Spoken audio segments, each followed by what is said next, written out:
శ్రీమాత్రే నమః. లలిత అమ్మవారి భక్తులందరికీ నమస్కారములు. అందరూ బాగున్నారా?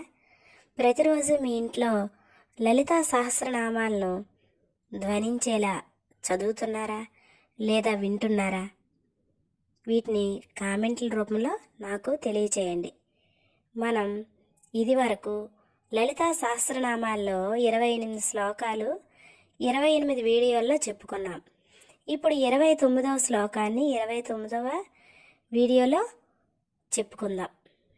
ఒక్కొక్క శ్లోకానికి ఒక్కొక్క వీడియోలో చెప్తున్నాను, ఎందుకంటే ఎక్కువగా వీడియో లెంగ్తీ అయినా మీరు చూడటానికి ఇష్టపడరని ఒక్కొక్క శ్లోకానికి ఒక్కొక్క వీడియో చేస్తున్నాను.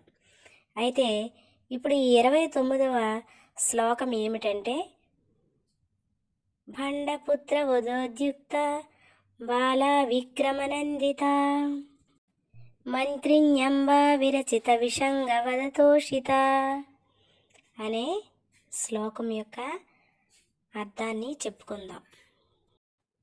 భండపుత్ర వదోద్యుక్త బాల విక్రమనందిత అనగా భండాసురుని పుత్రులను వధించిన అనగా చంపిన బాల త్రిపుర సుందరి అమ్మ యొక్క విక్రమానికి అంటే పరాక్రమానికి అమ్మ చాలా సంతోషించిందట. భండాసురుని పుత్రులు మనలో ప్రలోభాలను కలిగిస్తారు. అటువంటి ప్రలోభాలను మాయలను వాటిలో పడి మనం నశిస్తాం. కనుక వాళ్ళను బాల త్రిపుర సుందరి అమ్మ వధించిందట. ఆమె అలా చంపటం వల్ల అమ్మ లలిత అమ్మ సంతోషించిందట. మంత్రిణ్యంబ విరచిత విషంగ వదతోషిత అనగా విషంగుడు విసిక్రుడు అనే భండాసురుని సోదరులు ఇద్దరు ఉన్నారు. అంటే భండాసురుని అన్నదమ్ములు. వీళ్ళు ఏం చేస్తారంటే, వీళ్ళు కూడా రాక్షసులే.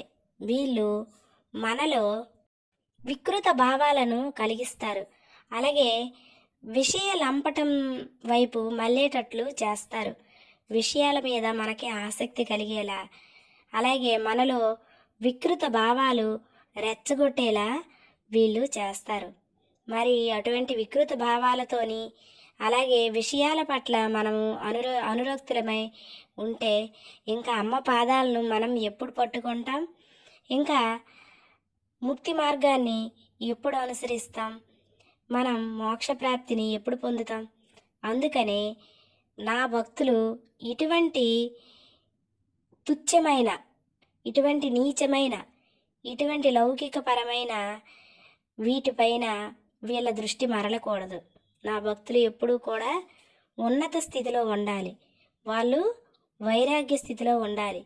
ఆధ్యాత్మికంగా ఉన్నతిని సాధించాలి అనే ఉద్దేశంతో మంత్రిణీదేవి ఆ విసుక్రుడు విషంగుడు అనే భండాసురుని సోదరులిద్దరినీ కూడా అమ్మ చంపివేసింది.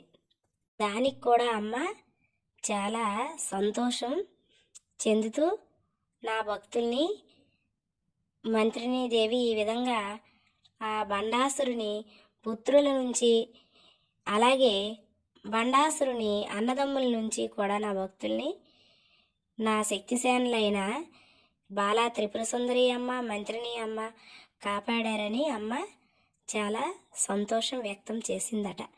అదే విషయాన్ని ఈ శ్లోకంలో చెప్పటం జరిగింది.